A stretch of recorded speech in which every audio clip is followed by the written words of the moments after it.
Hello, hello, this is Gabi, and this is week 6 and last week of our 2020 mystery weave along.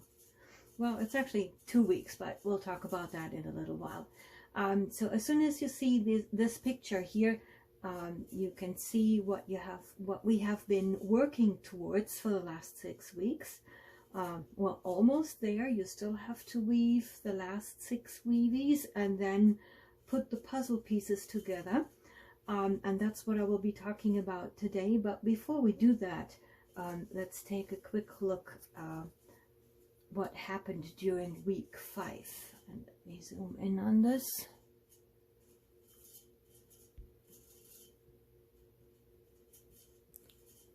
All right, week 5 has been a very busy week. A lot of people used the time to catch up and check their work and do a whole bunch of things. And we had so many really grand displays. I'm really enjoying every week to see how people arrange their weavies and the photography. Some of it is just absolutely stunning, entertaining, beautiful, fun. I'm really happy that we will be able to preserve all those pictures even on Pinterest, so that we can basically go back to those in a year or whenever, take a look, and on the one hand just live in memories, but on the other hand also there's quite some interesting information by now available. This is the display that Paula posted this week. We see here the squares and the hexagons, very well organized, and she did the getting it right optional task for both, for the squares and for the hexagons. And I just thought this was a very lovely display that's very informative and pretty. Then we have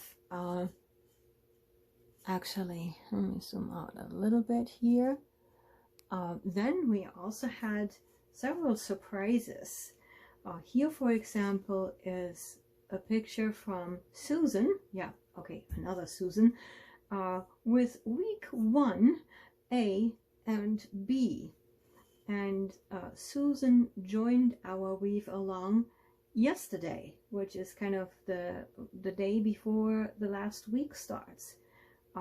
She read about the weave along and saw all the cool pictures and saw the great conversations and decided to join us.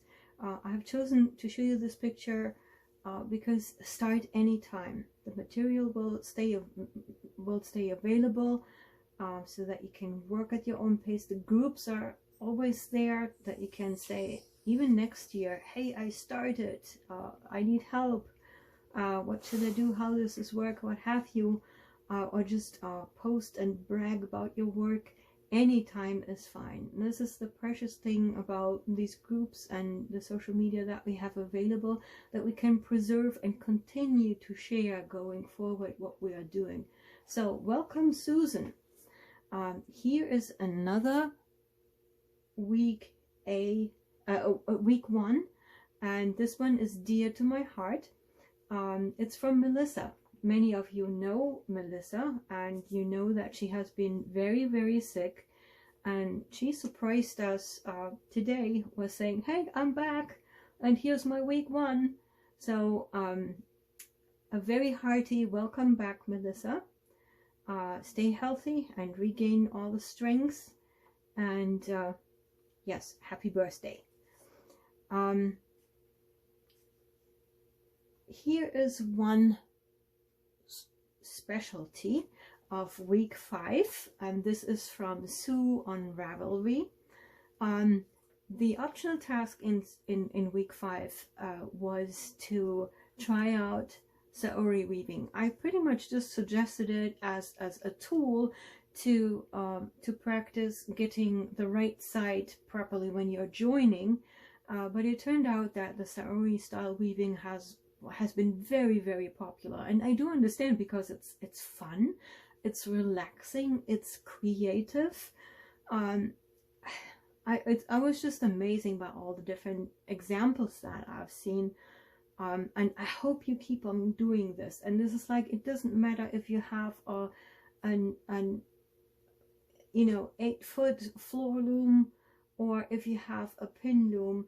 Saori weaving is about the process of just enjoying and being creative and just doing whatever comes to your mind. The reason why I have chosen Sue's example is because Sue said, I'm very organized. For me, it was very difficult to do something that is not completely organized. But I did it. I overcame it and I did it. And I was so impressed by that, because that's Saori, to basically free yourself from rules and regulations and just enjoy the process of weaving, the colors, the textures. So I hope that this speaks to many of you to keep on trying. Last but not least, I would like to show you the weaving example of Lois. And I had to chuckle because we actually had several people that got so excited about using those snippets that the snippets started to go like in all kinds of directions, which is probably not woven, but still a lot of fun. So and I just chose Lois' example randomly. We had a lot of very fun things that went in all directions. And also there was I don't remember right now who did it, but she brought this back from rigid heddle weaving, where she wove like one piece hexagonal and then carried it up a few rows and wove it back, which was very interesting. So keep Saori in mind, keep trying, keep enjoying, and if you want to go diagonally, just go for it and have fun. All right, so this much about week 5. Let's get started with week 6, because there's still a lot to say. Let me zoom out here and clean up a little bit. And so here are the 2 panels. Let me just take those out for now.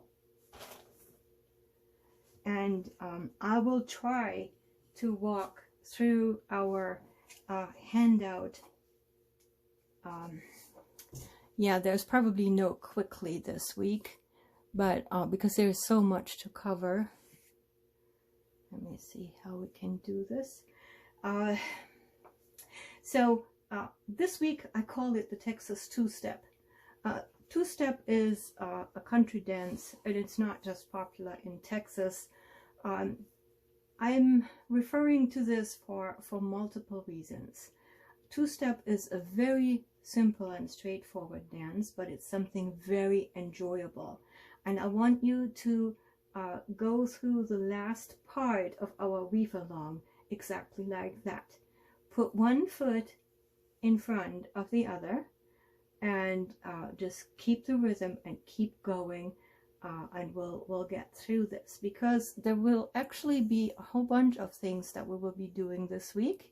If we look at the goals this week, we still have 6 squares and hexagons to go to complete our set. So that will come first, and that's what we have been doing the last several weeks. So there's not much to say about it, but I will tell you what to do. Then we will start to assemble our panel, and that's probably one of the bigger challenges.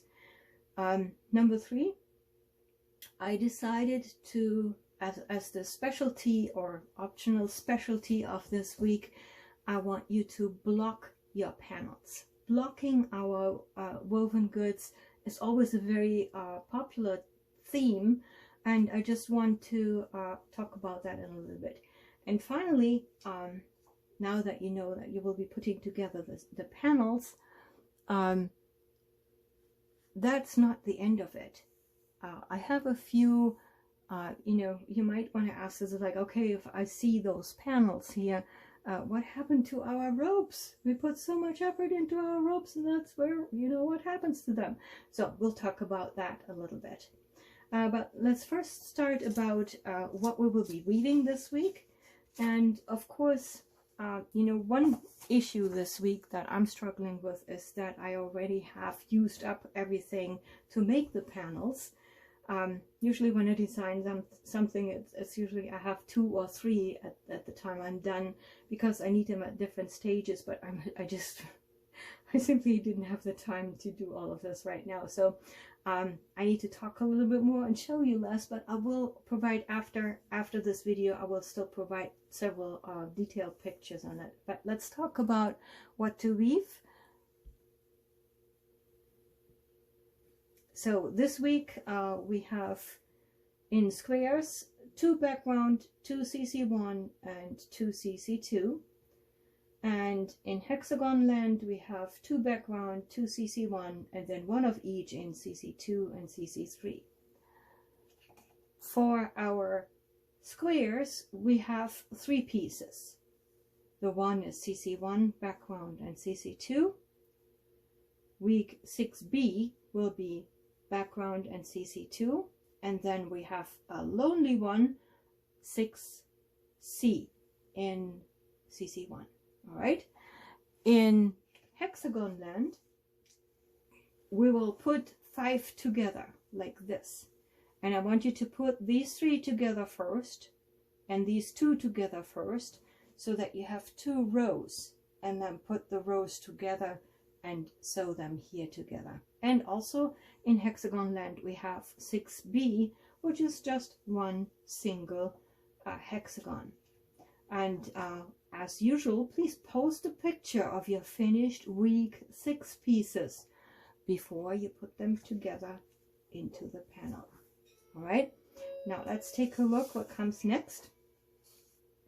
We will assemble the panel. And you see here a whole bunch of tips. I know it's a lot of writing, but please, please, please read those, because there are some very useful tips in it. I will not go through them individually here right now, but please read them.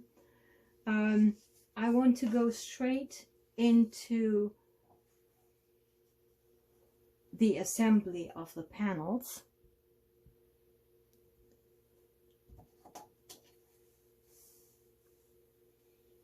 And I hope you can see this. So this is what it will look like. And you have these charts in your handouts. I will just briefly explain what happened here. So this is what your final panel will look like. And I'll show you the assembled panel in a minute. And you will see here those black lines. For example, here, this is week 3A. That was the week where we made the long things, okay? And then here you have the week 1 and the week 1 flipped. Actually, I need to, I'll say it here too, it's in the document, but I don't really mean flip, but I mean rotated. What I ask you to do in week 1 is make 2 of the same that look like this, CC1 background and CC2. 2 of the same, okay? When you put them together, what I want you to do is have this one the way I have you have it done in week 1, and then the second one, but rotate it. See here, so the CC1 is here, background in the middle, and the CC2 there. So this is what flipped means. It's really, flipped is really rotating. So sorry that English is still my secondary language. Here are the L shapes from week 4. Here are the new ones, the week 6A, and there's the lonely week 6C, and then here at the bottom for squares. You have to pay attention, and I can show you on the panel as well. You have to pay attention to adding the 2020 weavy. The 2020 weavy will be here, where I put my finger, right here. Okay. So the thing is, when you assembled it in week 5, you looked at the number, but now when you assemble it, you have to flip it over. So this one goes here, and I'll show you what it looks like here. If you followed the instructions over the last 6 weeks, you can follow exactly this chart. For example, in week 1, I have told you make CC1 background CC2. And you can just put it right there the way you made it. Same here, and the L shapes and things like that. So unless I have specified otherwise, which is what I did here, was, you know, flip it or basically rotate it here around. So that should make it easy. I also have the colors, I left the colors in here so that you can visualize what it will look like. If you are not sure that you got it right with your squares, what I want you to do is take a picture of what you have and then post it or email it to me and have somebody double check it. Okay, so that we can say, yep, that's good to go, or this one should go there, or you need to move this around, or what have you. All right, so let's zoom out, and then I can hopefully show you. Yeah, so take a look at this chart, and this is what it will look like in real life.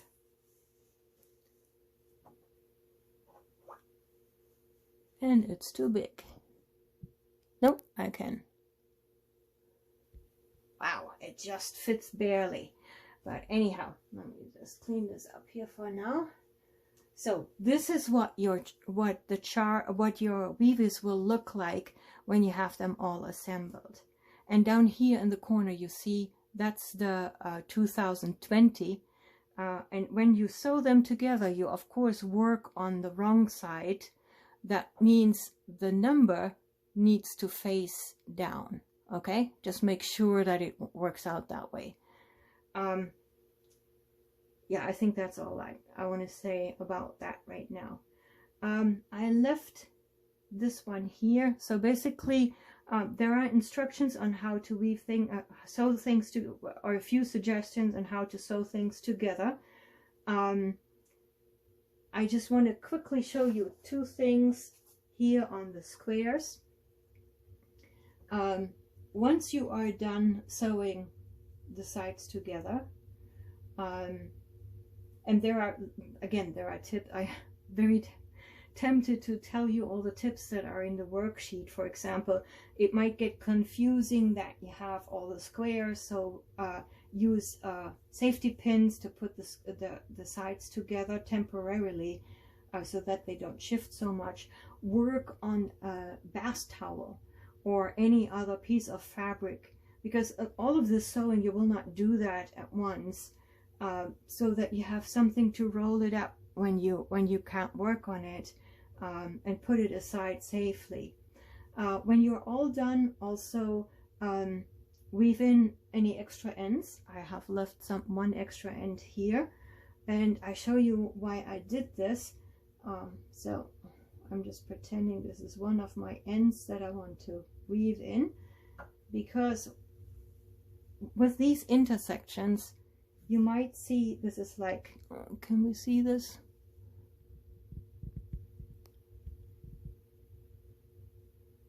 You might see this is like, oh, that looks like a hole. And this is actually, with our squares, not unusual, because the starting and the ending threads are the only ones that don't kind of take a turn. So they might make holes. Not a problem.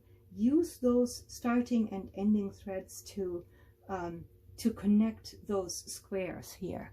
And what I will do, I hope we can see this. If I have a case like this, I go over diagonally, so in this case to the red square, and go through that. See how it closes it in? By the way, medium tension is very important. Don't pull too tight, because that will kind of just crunch everything together, and not too loosely. You don't want the seams to look like it's all holes. But if you do this, so basically I go from the yellow one over to the red one, diagonally over this whole crossing, and then I start weaving in the end. And see how it closes it a little bit? I hope you can see that. Let's see from the other side. See, this is now the right side. See how nicely it closes it in? And you know, if you use medium tension where it looks like it's just woven, then it's perfectly fine. So that's one thing I wanted to show you. And let me just finish this up here. So just go through a few stitches.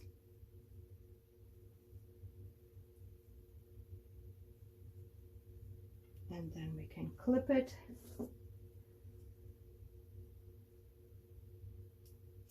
Snip. So that's one thing I wanted to show you. And the other thing that might be useful is here's another tail on the squares that is at the end. Okay, and you can see it here where it comes out at the edging. I hope this is not too confusing. Let's see if we can. So this is here at the edging. Okay, and what we will do here, I want to quickly show you how you can weave in tail ends. Okay, so this one comes over here. Hope you can see this. So this is that strand that comes out here, and basically what we will do is,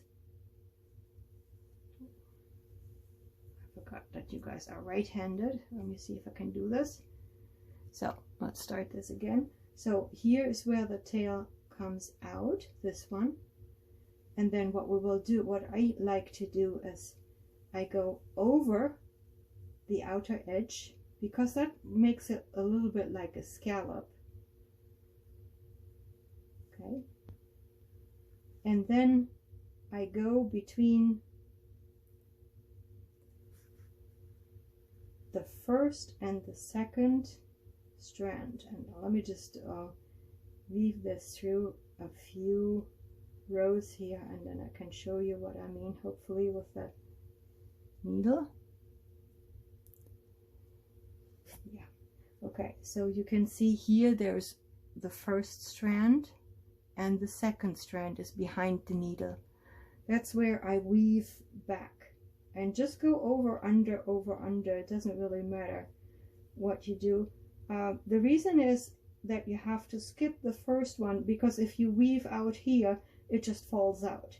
So you have to skip the first strand here and then weave with your needle, and what you will get, okay, next thing is I go, usually it's a school of thought whether you go halfway through a weavy or the whole way. I just usually go halfway through. So let's do that right now. Watch this one here. I only pull it in enough to make another scallop. See that? So there's a little scallop, and this one now looks like a scallop too. And then here you can see, it's hard to see. Here you can see that, yeah, indeed, there is one row that has two strands going into the same direction. But it's really minimal. You barely see it. I go about halfway through a weavy. Some people go all the way through. If you go halfway through it, which is about 2 inches, that's plentiful. And then you just snip it right there. And this is what it looks like. So I just thought this might be a good opportunity to show you how to weave in ends. So again, it's important that you skip the first strand and then just weave up and down as it comes. You will have like one strand that looks double, but it's barely visible. And you know, if you look at this, you can barely see it. And then if you look at the whole piece, you can definitely not see it. Okay, so this was just a little excursion into weaving in ends, but this was the panel for the squares. Now let's take a similar look at our hexagons.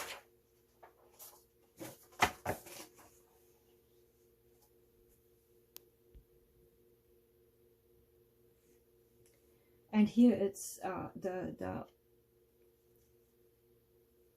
the approach is very similar.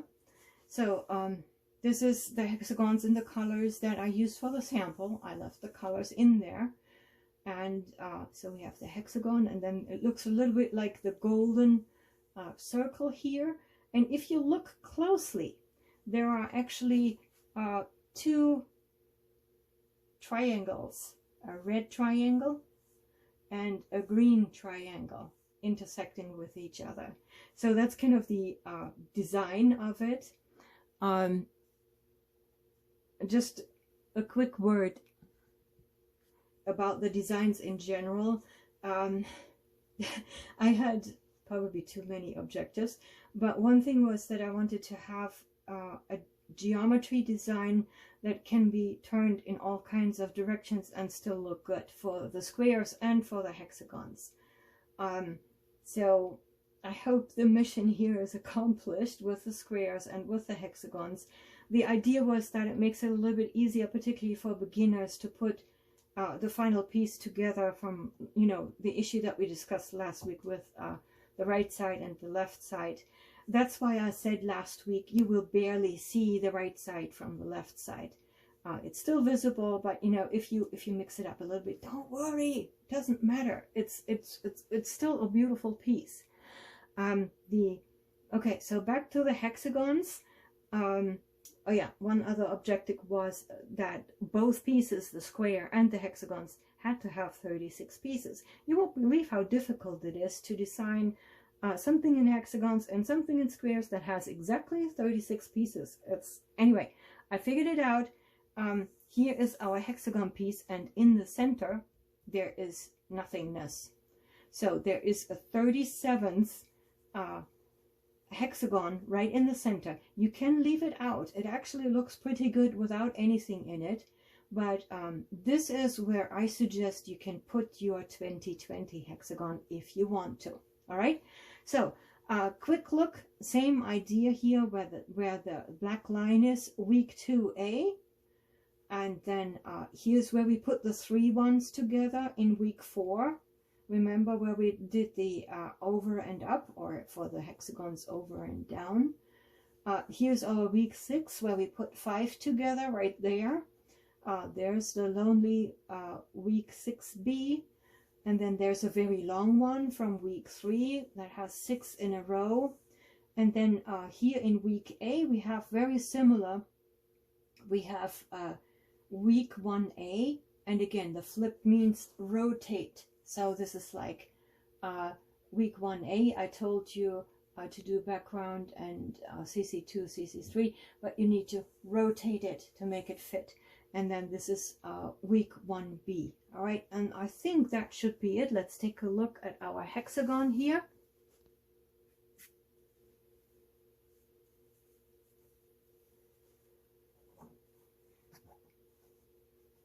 Since the hexagon is shaped a little bit different, I don't think I can get the whole thing into view. Ah, I can! Yay!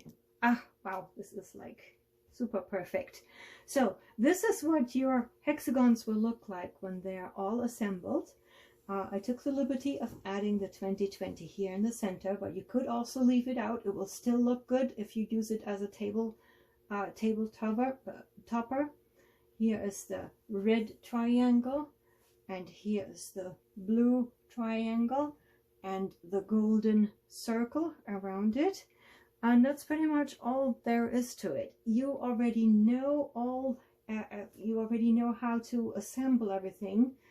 One thing that I would like to emphasize, let's just go quickly back to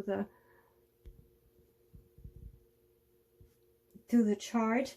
I want you to, as much as possible, which is limited, put rows together first, and then put the rows, hexagons into rows first, and then rows to rows.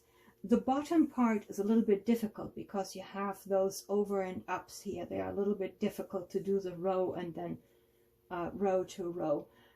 If you are not sure, start working from the top down, okay, until you get the hang of it, and then do these parts. or just, you know, lay them out exactly like this. And as I said before, this is like lay them out the way you have woven them throughout the weeks, and then start sewing them together and you will be fine. All right, so okay, let's hope. And if you have any questions, you know, if you get stuck, number one, if you get frustrated, roll up your bath towel and put it away. There's, you know, you can get through this. This is absolutely no doubt. But I see in people, this is like, I want to have this now. And no, there is no now in assembling things, because it will take time. But it can be done. Do it in little pieces. You already have the strips, many of the strips assembled. So the actual sewing here is not much more than what you already did. Here's the whole row. Here's half row, half row. So you just need to, you know, there's not much sewing that needs to be done, but it will take time, and take the time. If you need a success in between, just, you know, stop sewing and just step back and look at the parts that you already accomplished and see how they grow. This is true for the hexagons as much as it's true for the squares. Look at your partial progress and enjoy it, all right? But if you get frustrated, roll it up and put it away, because otherwise it will show in your piece. And as I say in the worksheet, very often your work is a reflection of your mood. If you are impatient or annoyed, your project will look stressed. But on the other hand, an even and not so perfect project will still look happy if it is finished with enjoyment and love. And I hope that you can get to that point. It's a question of practice. All right, what's next? There's a lot of text on the next 2 pages, because that's where I talk about blocking. Hopefully tomorrow I will, initially I thought I'd take pictures and just put it into a document, but then I convinced myself that since you guys like videos so much, I shall make another video about how I block. Blocking is a personal preference, but I would like to show you what I do, and then you can take that as a baseline and develop your own preferences from there. Only after you block, I would like you to block, really try it out, because a lot of people say, no, I don't do it, it's too much work, or I'm not sure, blah, blah, blah. Give it a try. This weave along is a perfect opportunity to just try things that we haven't tried before, and blocking, in my opinion, is one of them. So please take the time to block your panel. You will get more instructions in the video, and there's already in the text, you already have instructions there, but I think by the time you have everything assembled, I should hopefully have the video ready. All right, and after that, I really would like you to post a picture of your final panel. You could be done at that point, because you have seen the panels. The panels serve, and you have seen it in the introductory picture. The panels by themselves are completely perfect table toppers, and they are beautiful. But you know, I hear people screaming, "Oh, put so much time into making that rope, what's happening?" Well, this is because we are not necessarily done yet.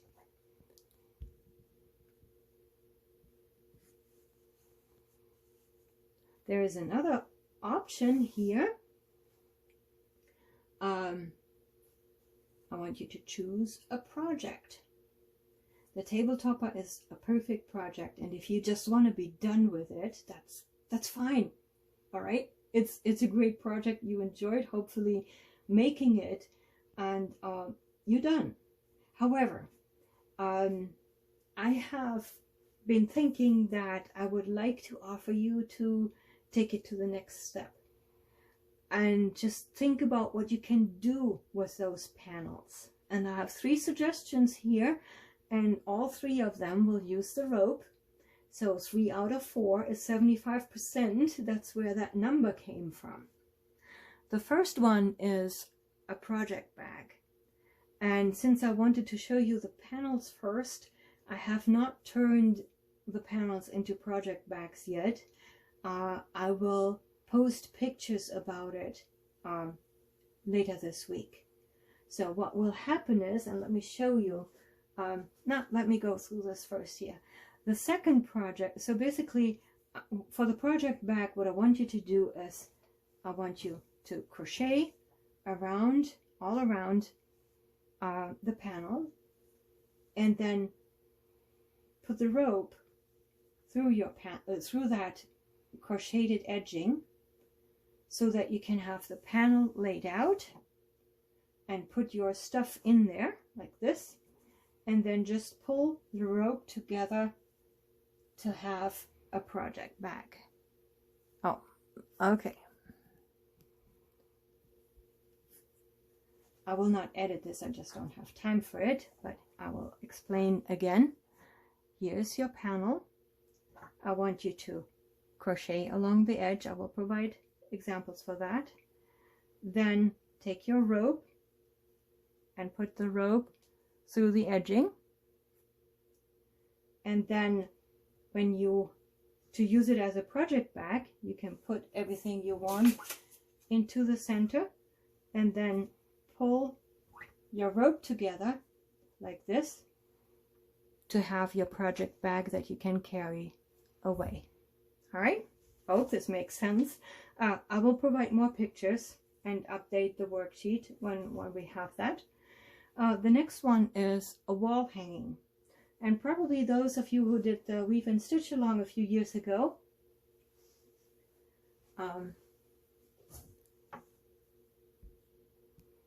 remember that one of the finished projects was no, this one really doesn't fit perfectly, but this one was a wall hanging that I made out of my squares. I made a bag out of the hexagons, but one thing that you can do with this year's panel is also make a wall hanging. And here I show you, this is by the way, the crochet edging that I want you to make. It is a single crochet hook into one scallop, then 5 chain stitches, skip 1 scallop and make the next single crochet into the next scallop. Okay, you will have instructions in the materials, but that's what we will do. And you can put a rod through this. The rope comes in here. You can probably see this.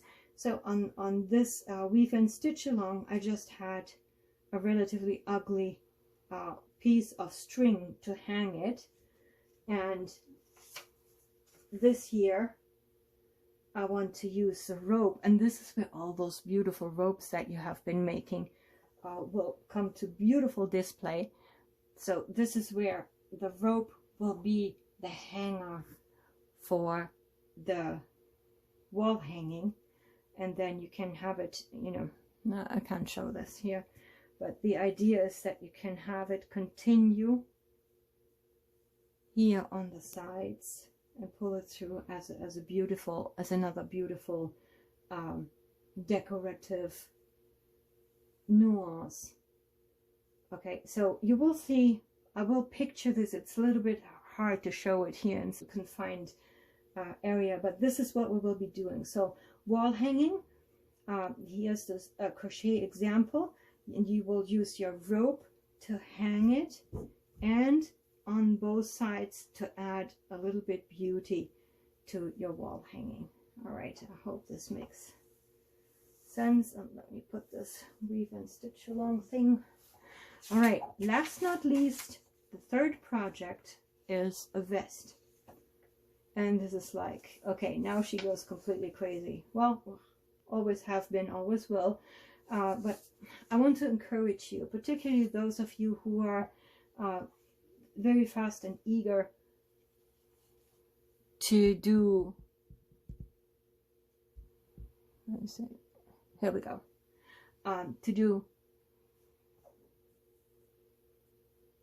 yeah, here we go.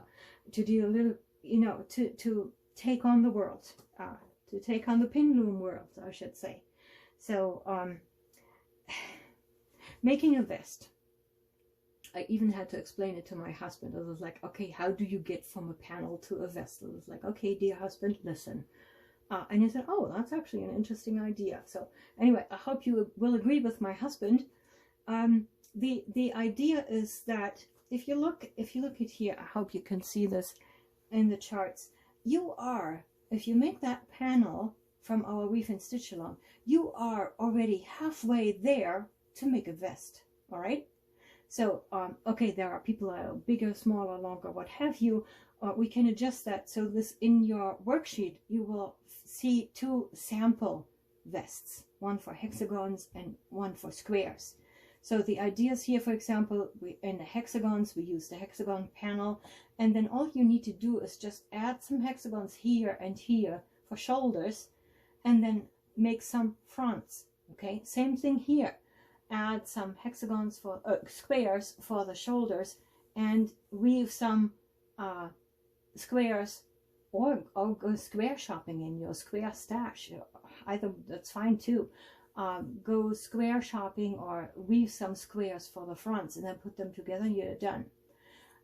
These are very rough samples. Okay, so this is like we can make the shoulders longer, or we can actually make some shaping here to the fronts, or you know, where do we put the sleeves, and, or not sleeves, but the arm openings and things like that.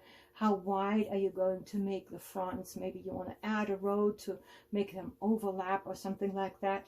So what I'm offering you, if you want to take your panel to the next level and turn it into a vest, I will work with you on a one-on-one to get a vest design that will fit you.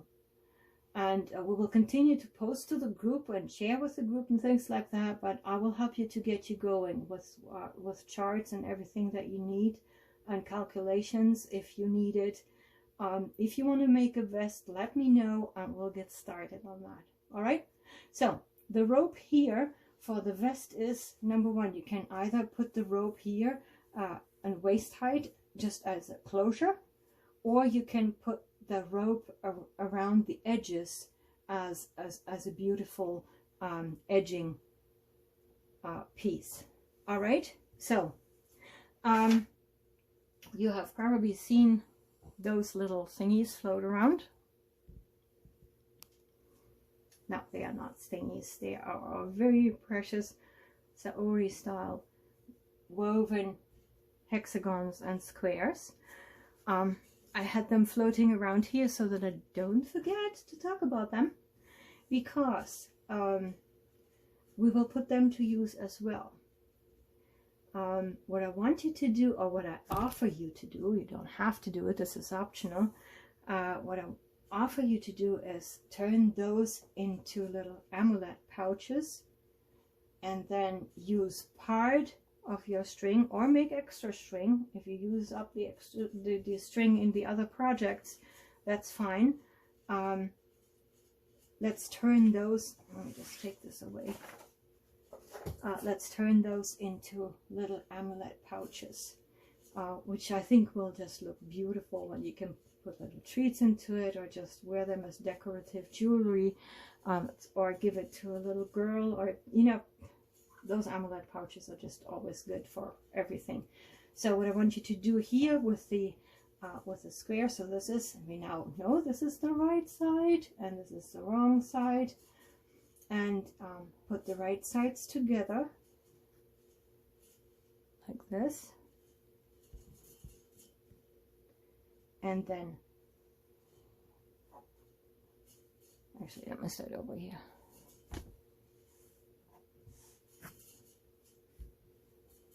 Here we go. So, all right, what I want you to do is turn it over like this. So now you see the wrong side, and rotate it like this. Fold it up. So if you used the stripes before diagonally, they now go vertically. And then I want you to use your rope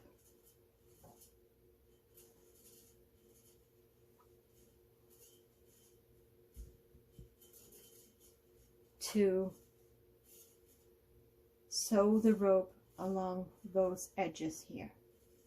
So what you will get is this little amulet pouch, the opening with the scalloped edges, and the sides are closed with the pretty rope.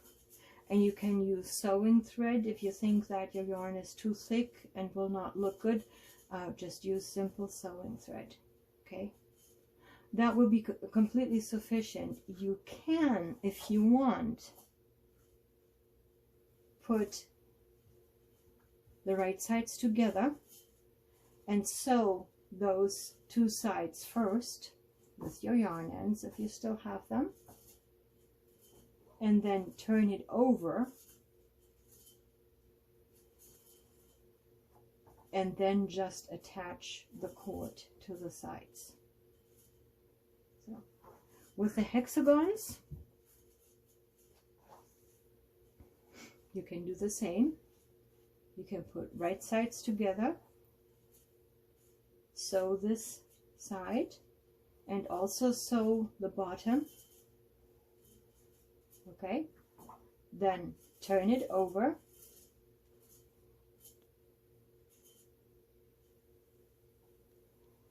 and what I suggest is take those top tips and fold them over just a little bit. So this looks like a flap, and you will see it in the finished pictures later on. So this looks like a little flap, and do that on both sides like this. Doesn't this look cute? All right, something like this. And now you put a piece of cord around it on both sides, and you can have it hang over a little bit if you want. Make the cord as long as you want so that you can hang it around your neck, or you can make it very short that it's a little girl's purse. I will make mine so that I can actually wear it around my neck. Okay, so anyway, these are two mini bonus projects that are very quickly to make, but I hope you will enjoy them. And again, I will show you the pictures once they are completed. And this is almost the end of it.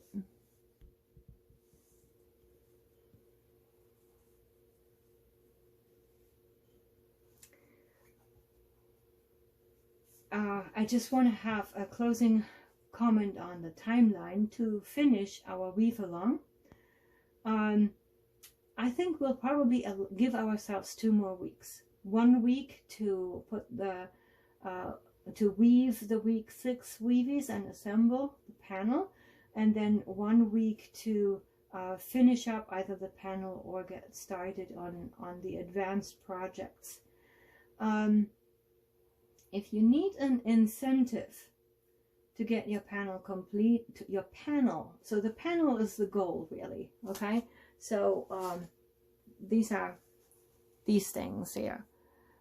The panels are the goal. If you have those assembled, that's the goal of this weave along. If you need an incentive to get to that point, I'm sponsoring 2 Etsy gift certificates, $25 each. So all you need to do is finish your panel and post a picture either on Facebook or on Ravelry, or email it to me, and that will make you eligible to win one of the 2 $25 gift certificates. Your panel needs to be completed, and you need to have it posted by May 20th. Let's make that midnight Central Daylight Saving Time in the US, which is my local time here in Texas. All right, so there's this little candy dangling and 2 weeks out. In the meantime, happy weaving and happy assembling and happy chatting online. I want to thank you very much for your interest and your enthusiasm to participate in this weave along. So this is the last official video for the weave along. It has been very busy, but it has also been a huge blessing and a lot of fun, and I thank you for that. Goodbye.